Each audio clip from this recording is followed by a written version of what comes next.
aujourd'hui. Merci beaucoup d'être parmi nous. Je vois qu'il y en a qui sont revenus à cause d'hier. C'est vrai qu'on a un beau souvenir. C'était absolument merveilleux. Je devrais dire c'était totalement extatique. Hier, c'était Shivaratri, Mahashivaratri. C'était le jour... C'est vrai, j'aurais dû partager l'histoire du mariage de Shiva et Parvati, parce que c'est vrai que le Shivaratri exprime... en fait, c'est pour commémorer le mariage entre Shiva et Parvati. Je n'en ai pas parlé hier. Désolé, Shiva. Je te promets que l'année prochaine, j'en parlerai. Ouais, c'est ça. Il faut que je l'écrive quelque part.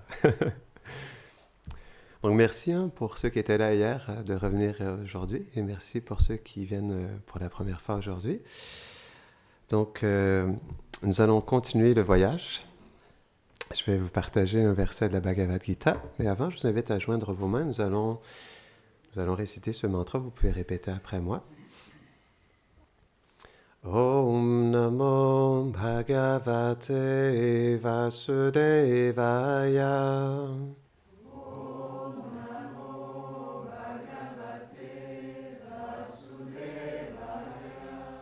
Om Namo Bhagavate Vasudevaya. Om Namo Bhagavate Vasudevaya. Om Namo Bhagavate Vasudevaya.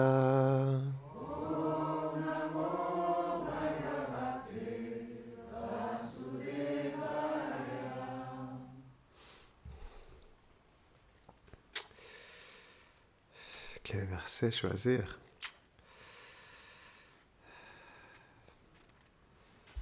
Ok.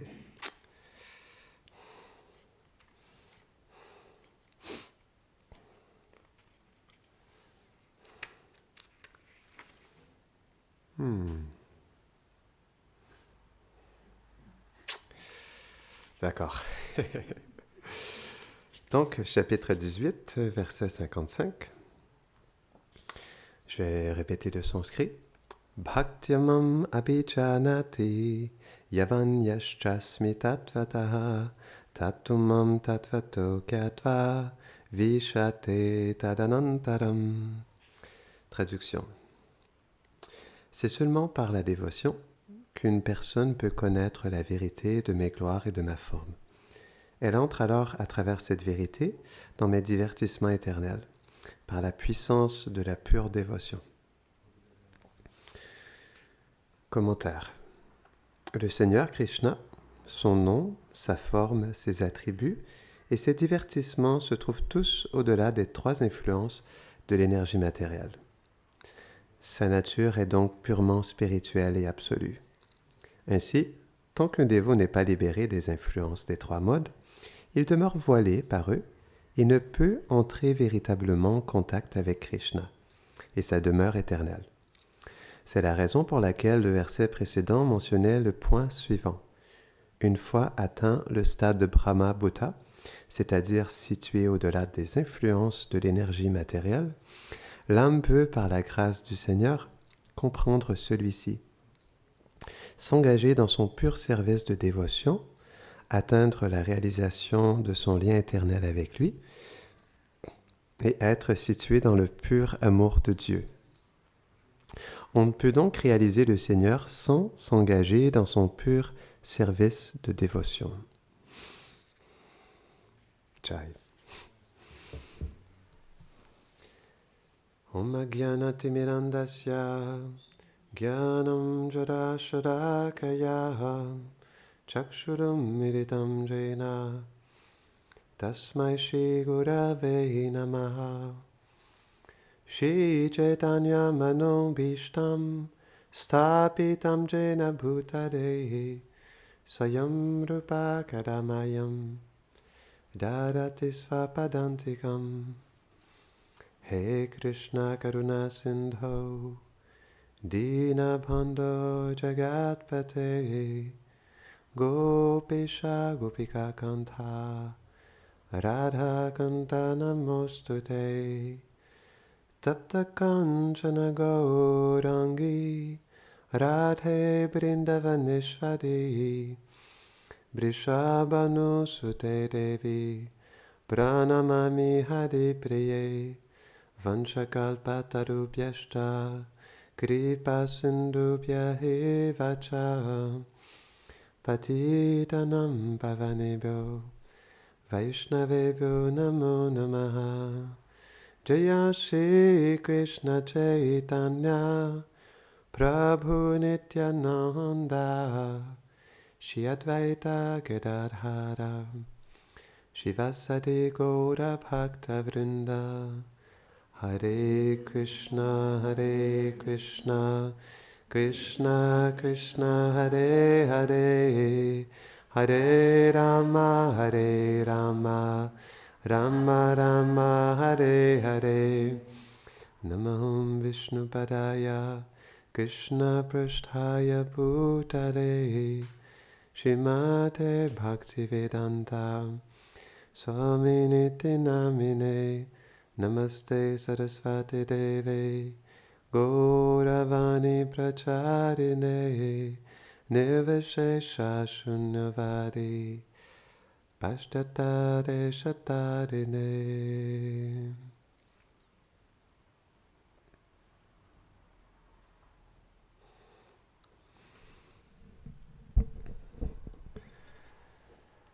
Dernièrement, j'écoutais une chanson chrétienne. Il y avait 300 millions de vues sur cette chanson. Et il y avait... Donc c'était des musiciens chrétiens qui étaient sur une scène. Il devait y avoir des dizaines de milliers de personnes. Et les gens qui étaient présents, ils chantaient tous leur amour pour Jésus. Et ça m'a touché quand j'ai entendu cette chanson. J'ai été touché de la dévotion qu'ils avaient envers Jésus. On réalise en fait à travers ça que tout le monde cherche à aimer et à être aimé. C'est la nature de tous les êtres. On cherche tous l'amour. On a tous besoin d'amour. On veut donner de l'amour aussi, parce que c'est notre nature même. Bhaktivinoda Thakur, il explique ça dans son Jaiva Dharma, la fonction essentielle de l'être, que la nature de l'être est l'amour. Et la fonction essentielle de l'être est l'amour. Et la nature de cet amour est le service de dévotion. Comme l'expliquait Swamiji dans ce commentaire. Donc on cherche tous l'amour, mais si on veut réellement chercher l'amour, on devrait en premier comprendre qu'est-ce que l'amour. Krishna, dans la Bhagavad Gita, il explique quelque chose de très intéressant. Il dit que ce monde est comme un reflet. Tout comme on voit le reflet d'un arbre banyan dans le reflet de l'eau d'un lac. Ce monde est un reflet de la vérité, de la réalité.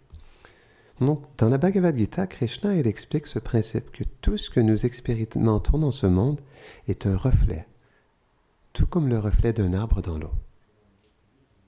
Si, par exemple, vous voyez le reflet d'une glace dans l'eau, est-ce que vous allez pouvoir manger la glace? Non. Vous ferez l'expérience quand même. Il y aura une expérience de la glace. Vous pourrez voir sa couleur, vous pourrez voir sa forme. Vous pourrez voir que c'est une saveur de cerise ou de framboise ou de citron. Mais est-ce que vous pourrez réellement faire l'expérience de la glace? Pas vraiment. Eh bien, c'est ça l'expérience que nous avons dans ce monde, c'est vrai. Tout ce que nous expérimentons est comme un reflet de l'origine. C'est pourquoi on ne peut jamais être pleinement satisfait avec quoi que ce soit ou qui que ce soit dans ce monde. Parce que c'est juste un reflet. C'est vrai, on prend l'exemple de ça, l'arbre banyan ou quoi que ce soit que vous imaginez une pizza. Est-ce que vous allez pleinement pouvoir apprécier la pizza dans le miroir si vous voyez une pizza sur un miroir? Vous ne pourrez pas pleinement apprécier la pizza. Eh bien, c'est ça la nature de ce monde. C'est ça la nature de l'amour dans ce monde et le bonheur. On fait l'expérience de l'amour, mais c'est un reflet de l'amour. On fait l'expérience du bonheur, mais c'est juste un reflet du bonheur.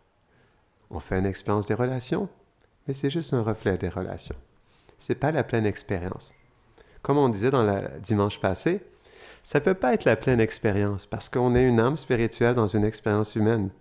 Et l'âme spirituelle, elle est faite pour être dans une réalité spirituelle. Parce qu'on est Satchitananda. On est éternel, on est pleine conscience et on est fait pour vivre dans une félicité et une béatitude constante, pour faire l'expérience de l'amour le plus pur à chaque instant.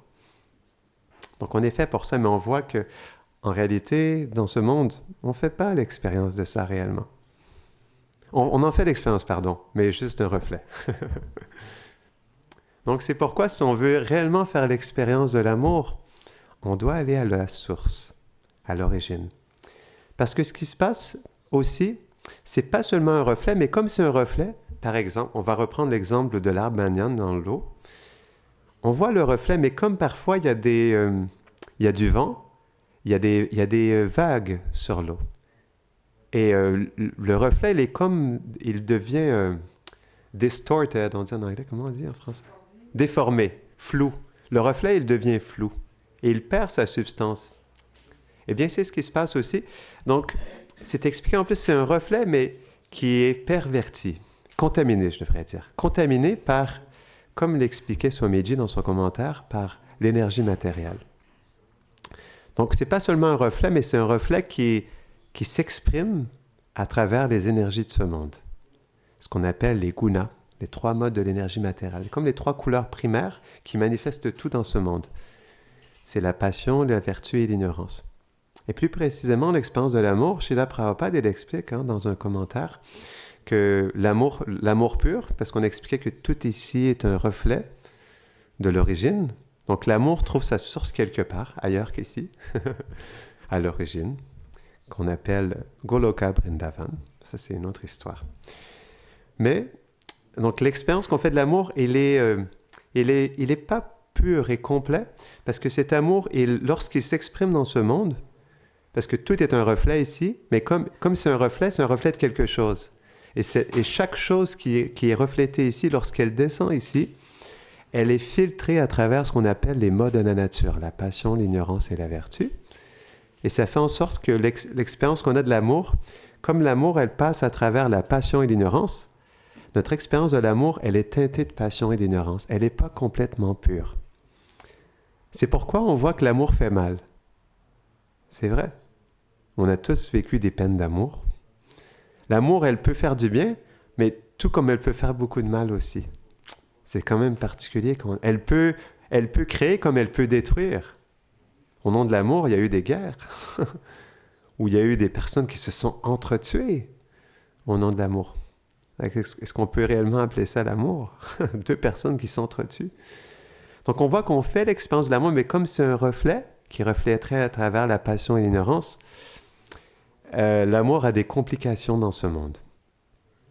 C'est pourquoi si on veut réellement faire l'expérience de l'amour, on doit aller à sa source. Mais on doit comprendre en premier qu'on n'est pas la source de l'amour. C'est ça le problème. C'est que dans ce monde, on veut être le petit boss des bécosses, comme on dit au Québec.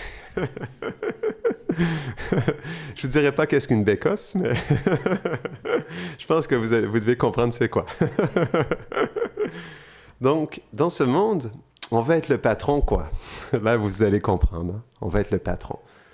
On veut être le propriétaire. On veut être le boss, le grand boss. Et c'est ce qui fait qu'on veut s'approprier ce qui ne nous appartient pas. On veut s'approprier l'amour, on veut s'approprier le bonheur, on veut s'approprier la vie, tandis que la vie ne vient pas exactement de nous non plus. On fait partie de la vie, on est une expression de la vie, mais ce n'est pas que nous manifestons directement la vie. Nous sommes des âmes, mais la vie ne vient pas de l'âme elle-même. Nous sommes juste insérés dans ce corps, et parce que nous sommes là, il y a la vie, mais nous ne sommes pas la source de ce corps non plus. Mais c'est ce qui fait que notre expérience de l'amour et du bonheur, elle est très biaisée, parce qu'on veut se l'approprier. Et dès qu'on se l'approprie, on ne peut pas l'exprimer pleinement, parce que l'âme, c'est expliqué dans les anciens textes de yoga que l'âme, elle est 1/10 la pointe d'un cheveu. Et comme nous sommes tout petits, notre capacité à aimer, à être aimé, ou à donner de l'amour et à recevoir de l'amour de chacun d'entre nous, il est petit, c'est vrai. Il est très petit. On ne pourra jamais Donner pleine satisfaction à une autre personne dans ce monde, c'est pas possible. Parce qu'on n'est pas la source de l'amour. Le jour où on accepte ça, on va faire beaucoup de progrès spirituel dans notre vie. Énormément de progrès. Là, on va pouvoir aller à une autre étape de notre cheminement spirituel. Parce que lorsqu'on réalise qu'on est la source de rien, qu'on est plutôt fait pour être des récipients de cet amour, de ce bonheur, alors là, tout change. On réintègre notre place. Ce que nous sommes faits pour être, ce qu'on appelle des assistants. Ça, c'est une autre définition de l'âme, tatasta, que nous sommes des assistants du divin. Nous sommes des assistants de cet amour. Donc, si on veut réellement faire l'expérience de l'amour, on doit en premier accepter dans notre cœur que nous ne sommes pas la source de cet amour et que nous devons prendre refuge plutôt de cet amour, devenir dépendants de cet amour. Et c'est comme ça qu'on pourra réellement faire l'expérience de l'amour dans notre vie. Donc, on parlait de la source de l'amour, mais d'où vient cette source? Qui est cette source? J'expliquais tout à l'heure, au début de la classe, qu'il y a des chrétiens qui chantaient avec tellement d'amour pour Jésus. Donc, Jésus aussi a parlé de l'amour pour Dieu. Mais d'où vient cet amour? Parce qu'on le cherche tous. Eh bien, il a une source. Et cet amour, il s'appelle Krishna. C'est comme ça. Il doit avoir une source, et cette source, elle s'appelle Krishna. Krishna, il est la source de toutes les qualités. C'est pourquoi il s'appelle Krishna. Krishna, c'est un très beau nom pour le divin. Krishna, ça veut dire il est infiniment fascinant par toutes les qualités qui émanent de sa personne, parce qu'il contient toutes les qualités en lui. Donc, on expliquait, bien sûr, il doit avoir une source, et cette source, pour qu'on puisse vraiment faire l'expérience de cette source, elle ne peut pas juste être impersonnelle. Elle ne peut pas juste être un sentiment ou une couleur ou une lumière, une radiance. Parce que l'amour, pour qu'on puisse réellement faire l'expérience de l'amour, c'est un échange entre deux personnes. Et si la source est la source de l'amour aussi, et qu'on veut réellement échanger de l'amour avec cette source, elle doit être une personne aussi. Parce qu'on voit que dans ce monde, on fait réellement l'expérience de l'amour quand on l'échange entre deux personnes. C'est ce qui fait qu'on peut faire l'expérience de l'amour. Si on s'assoit comme ça et par nous-mêmes, on essaie de méditer sur l'amour, je ne sais pas exactement qu'est-ce qu'on va expérimenter. On peut peut-être ressentir une félicité à l'intérieur de nous, bien sûr. On peut sentir la paix, mais la réelle expérience de l'amour, elle est dans un échange entre deux personnes. Et c'est la même chose avec le divin. S'il est la source, il doit pouvoir exprimer à être une personne aussi. Parce que c'est à travers le fait d'être une personne, d'échanger des sentiments, de le communiquer, comme on expliquait, la nature de l'amour et le service, de pouvoir rendre un service à Dieu, que Dieu aussi réciproque avec nous. C'est à travers ça qu'on peut réellement faire l'expérience de l'amour. S'il n'y a pas deux personnes, cette expérience, elle ne sera pas pleine. Elle sera pas... Eh bien, c'est la même chose avec le divin. On peut relationner avec le divin dans l'amour. Mais si on veut avoir cette relation d'amour avec le divin, on doit en premier devenir des récipients de son amour. Ça, c'est quelque chose qui est très important. Parce qu'on expliquait tout à l'heure qu'on essaie de s'approprier cet amour, mais lorsqu'on réalise que nous n'avons pas cet amour dans notre cœur, c'est vrai, si on est sincère avec nous-mêmes, on peut accepter qu'on n'est pas la source de l'amour. Que notre capacité à donner, elle est petite, c'est vrai. Donc c'est pourquoi cette recherche de l'amour véritable, il commence par le fait d'accepter de prendre refuge de cette source de Krishna et de se connecter à Krishna, parce que c'est lui qui nous donnera cet amour. Dans n'importe quel exemple qu'on pourrait prendre dans ce monde, par exemple, si on veut aller chercher de l'eau, on doit aller à sa source. Sans ça, on ne pourra pas faire l'expérience de l'eau. C'est exactement la même chose. Mais c'est la même chose avec le Seigneur. On peut se connecter à lui, et ça se fait en premier, je dirais, à travers son nom. Et ça, c'est quelque chose de très spécial. Vous avez tous senti quelque chose de spécial lorsque nous avons tous chanté ensemble tout à l'heure, non? C'était spécial, non? Donc, comment se fait-il que lorsque nous chantons ces noms, ce soit tellement spécial? On a chanté beaucoup de noms divins hier soir. C'est ce qui fait qu'on était en euphorie, dans cet enthousiasme spirituel. Donc, eh bien, il y a quelque chose de très spécial lorsque nous chantons les noms du divin. Parce que le divin, il est pleinement présent dans son nom, parce qu'il est son nom. C'est quelque chose de complètement mystique. Si, par exemple, vous pensez à une personne qui se situe en Suisse ou en Italie et vous récitez son nom, c'est pas que vous allez faire l'expérience de cette personne directement. Ça, c'est ce qu'on appelle un nom matériel, une vibration matérielle. Si je dis mangue, mangue, mangue, je n'aurai pas l'expérience de la mangue sur ma bouche. Mais quand je chante un nom transcendantal, un nom divin, eh bien, lorsqu'on chante le nom de Krishna, Krishna, il est pleinement présent. C'est ça la réalité transcendantale. C'est une vibration qui est spirituelle. Et ça fait en sorte que même si... Comment je pourrais expliquer ça? En réalité, il n'y a pas de distance. Parce que dès qu'on le chante, dès qu'on chante son nom, Krishna est présent. Directement. Et ce qui est encore plus spécial, c'est que pas seulement Krishna est présent, mais l'amour véritable est présent aussi, ce qu'on appelle prema. Dans les anciens textes de yoga, c'est expliqué que prema, l'amour de Dieu, est le but de tous les êtres vivants. Et quand on parle de l'amour de Dieu, c'est pas quelque chose de religieux, ou c'est pas que ça appartient juste à une religion, c'est quelque chose qui est pour tous, en réalité. On cherche tous cet amour. Peu importe d'où on vient, peu importe notre foi ou pas, ou notre croyance ou pas, on cherche tous cet amour. Mais c'est vrai, si on veut réellement faire l'expérience de cet amour, on doit aller à la source. Sans ça, on ne pourra pas réellement... On restera dans les reflets. C'est vrai, c'est une réalité. Ce monde est juste un reflet. Donc, on fera une expérience, mais elle sera toute petite. Et on ne sera pas pleinement satisfait de ça. On peut se dire à soi-même, est-ce qu'on est pleinement satisfait dans notre vie? Est-ce qu'on peut dire qu'on est pleinement satisfait à tout égard? Absolument dans tous les aspects de notre vie. Parce qu'on est supposé être suprêmement satisfait. On est supposé, c'est notre nature.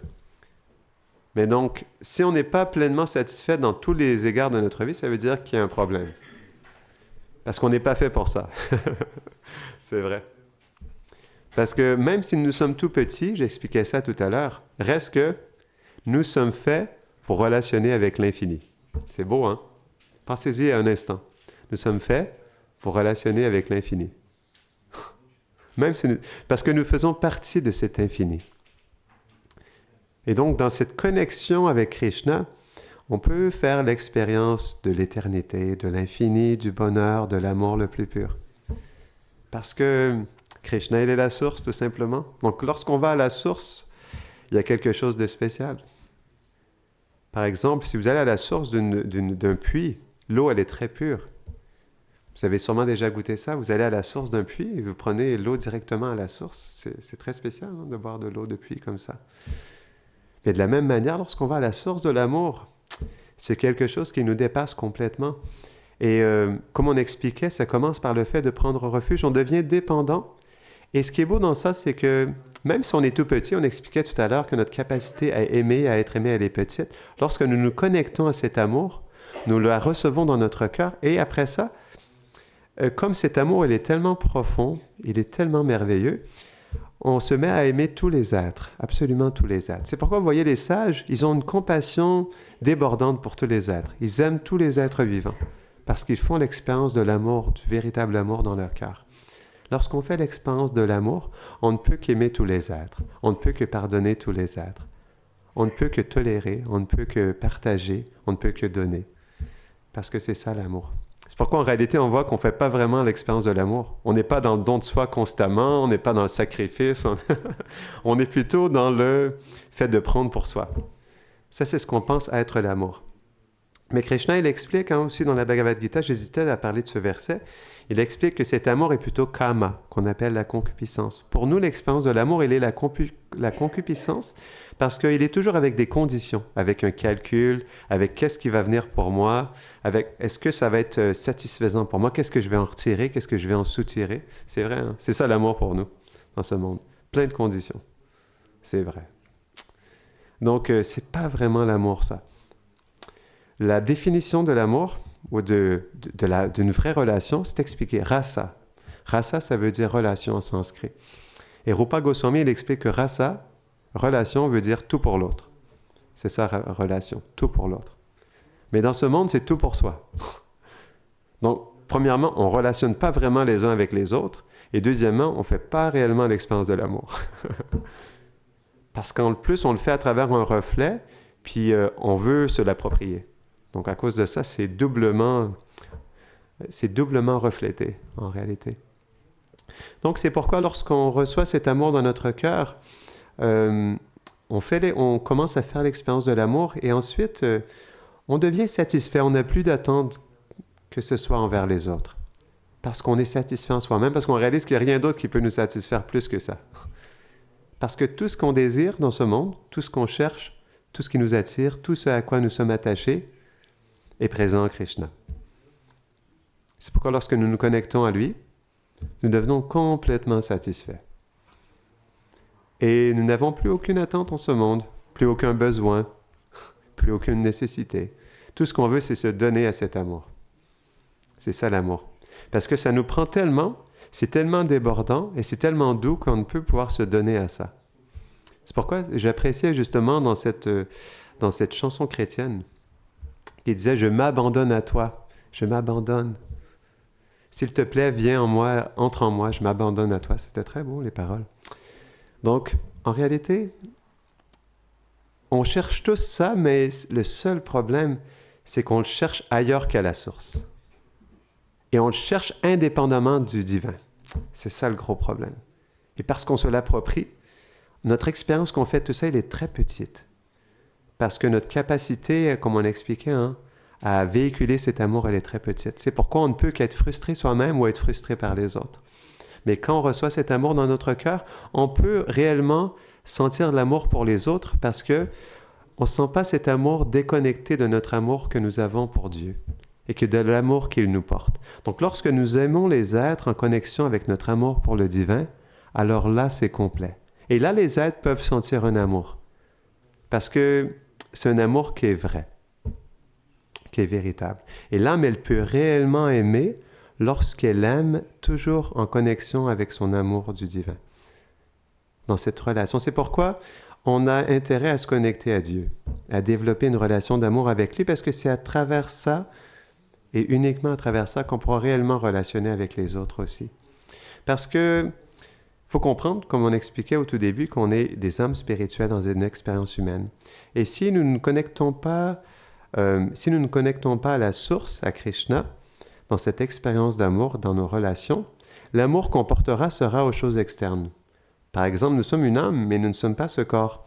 Donc, si nous n'aimons que la couche qui nous recouvre, nous aimons juste notre enfant, notre mari, notre ami, mais juste basé sur ce qu'il y a en externe, sur ce corps, cet amour ne peut pas être pleinement pur parce qu'il n'est pas un amour qui est exprimé directement à l'âme.